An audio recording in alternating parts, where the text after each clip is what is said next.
global happenings today. We communicate, we analyze global news. Stay tuned.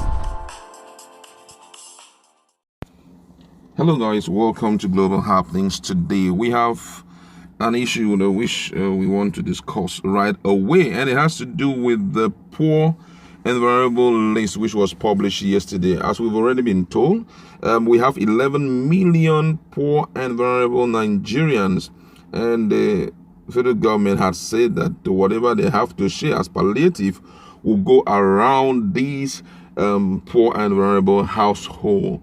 But right inside the list, Zamfara State, it has the highest number of household and the highest number of persons which are considered to be poor. And according to the National Social Statistics Safety Net Coordinating Office, NASCO, the number cut across 2.6 million households. Zamfara State has the highest number with 1.34 people across 290 households. Sokoto State is the least with 18,435 across 3,347 households. But if you want to look at it region-wise, the Southeast has the lowest number of vulnerable Nigerians with 383,316 among all the region. They have the lowest among all the region, and this has triggered a lot of concerns from Nigerians. But then NASCO, which is that's National Social Safety Net Coordinating Office, they said that the social register of Ebonyi and Ogun State was not ready as at the time they were preparing this, and for that reason they were excluded from the list. But first of all, we just want to look at the fact that the Southeasterners are the least. That's, if you sum it up, they are the least, while the Northeast and the Northerners, they are the highest right away. And most people say that this is an avenue to indirectly feed the North, and so we are going to be deliberating on that. I have my colleague is in the house here, and I have some questions which I'm going to ask her and which I'll also answer at the same time. But then let's just look at this process. The question is, how did they come by this number? What are the criteria? I've been wondering, because that's one of the questions that Nigerians have been asking. What do you think? How did they come by it? Ever since I heard this news, I've been thinking, how did they really get to this? Because let's be practical. Let's not get too excited. Let's not get moved by pen and paper. Anything can be written in pen and paper here. Exactly. But we need to verify it. Sorry to say, let's take us a bit back. Is this still not enough? That the Boko Haram have ravaged. Okay. They have killed quite a lot of them. They have displaced a lot of them. Is it that the more they're killing them, the more they're increasing? I don't get it, because if you are saying they have the highest, that means they are more populated. Okay, they are more populated and they are in their need. That's one. Two, I also feel that if indeed they are the highest, why is it that each time it comes to social help or social amenities, they are always the first to be looked into? Why are they not looking at them to become useful? It's so unfair. What they are doing right now, let me be very practical. They're encouraging poverty at its peak. Yeah. If for every time I am laziness poor, also. yes, laziness. If for every time I'm poor, I get palliatives, I get benefits for being poor. Do you understand? And those who work so hard, like the Southerners, like those who produce crude oil and all that, they practically get nothing. They work so hard. They usually have environmental pollution. Go and check some of these communities in River State. Some of them, their farmlands are totally gone because of oil pollution. Even their waters have been polluted. They can't even do fishing anymore, because back to back they've encountered environmental pollution. In Onitsha, in Anambra State, and some part of Ebonyi State, they usually encounter landslide, erosion.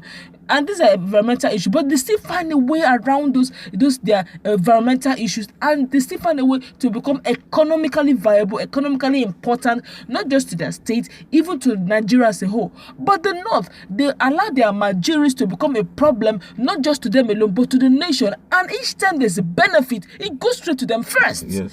We encourage poverty by that action. If you keep seeing that for every time, that means you're telling everybody to become lazy. Yes. And what was their yardstick to arrive to that point that these are the most vulnerable? back to back, we keep hearing Boko Haram have invaded this community in Borno. Boko Haram has invaded Yobe. Boko Haram has have they been shooting only in the air? I heard that they've been killing people back to back. If you're talking about IDP camps, we have some of them in some other states too, other than the north. Why are we being particular? And if you ask me, truly, this is a way of, so to speak, siphoning the money to the north. If you're saying one Nigeria, then it should be in percentage. Yeah. If these places have some sort of, out of 50% of the north, we can't give all to the north. If there are some also in the south, okay, we'll give 20% cut across all the states or cut across all the regions so that everybody feel the impact.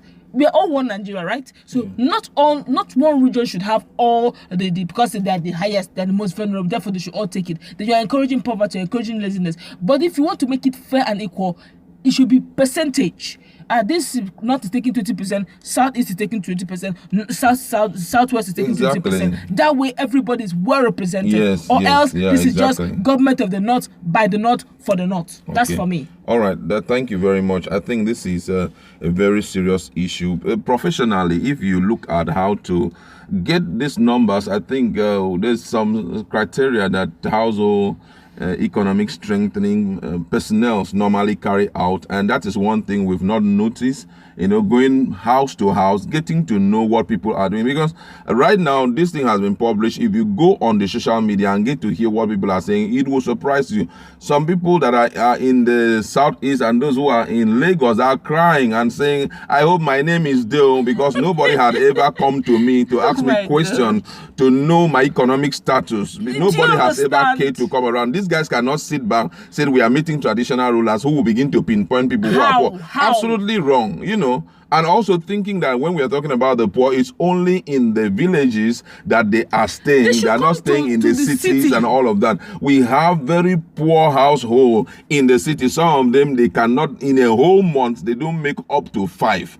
No, though we know that in terms of vulnerability, we have vulnerable, we have more vulnerable, we have most vulnerable. But I can assure you that even in the cities, we still have most vulnerable. If you meet some of these NGOs that have been doing things about economic strengthening and the likes, they will tell you that even in the cities, we have most vulnerable people who can't even take care of their needs, their daily needs. They depend on other people to survive. So I do not know how they got by this. Do you know that even in the rural areas, to some extent, food is not even a problem. Because they can always go to the farmland, and even if it's cassava, they say, okay, let's do abacha, quote unquote, for the Igbos, or let's do something, or for the Yorubas, they can just get a wedu and prepare some sort of small soup, sharp, with dawa, and with crayfish. Something is done, sharp, everybody's happy. But in the cities, you may not have any farmland to go to. And some of this food stuff you're talking about may be cheap in the rural area, but very expensive in the urban areas in the cities. Therefore,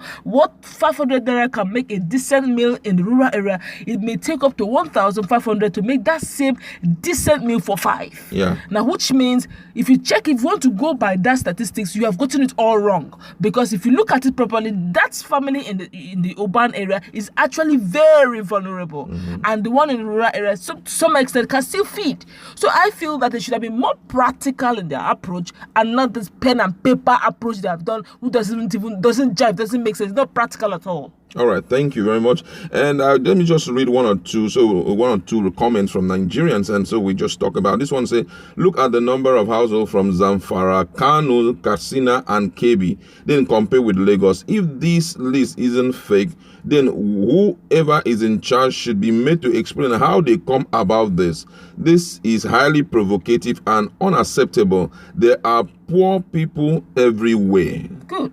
How do you react to this? There are poor people everywhere. I think we've already talked about that, because the truth of the matter is that there are no assembly of poor people in Zamfara State alone, Kano State, Katsina, and Kebbi. The truth of the matter, if you go even to the southeast, you will see myriads of people who are very poor. But the only thing is that they are not resting. They are seeing how they can strive more and more. And I think I would like to queue up behind my colleague over what she said, that it's a good, I think the most reasonable thing to do right now, it should be in percentages. It shouldn't be, that's in terms of the geopolitical zone, it should be in percentages. percentages that you give out the money, not just to wake up and say this one goes for this person, this one goes for this person. It doesn't make any sense at all. All right, let's just look at another comment by another person here so that we get to understand how to go about this issue.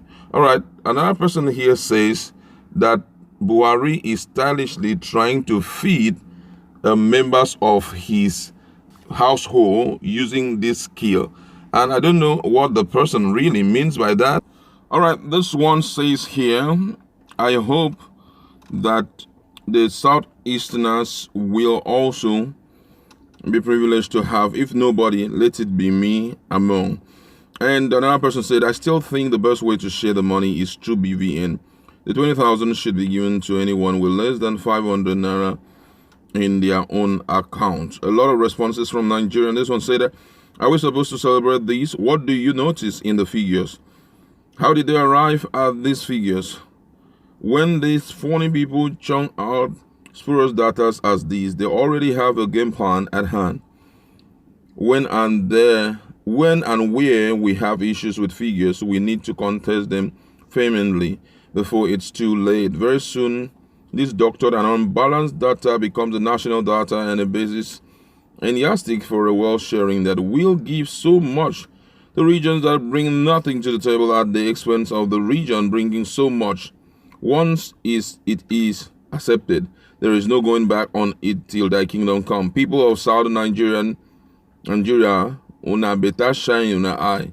The subtle data you see today will become issues of contention tomorrow. All right, there are a lot of other comments by Nigerians, but I'd like to leave this to your table. What do you think about this list that has been published?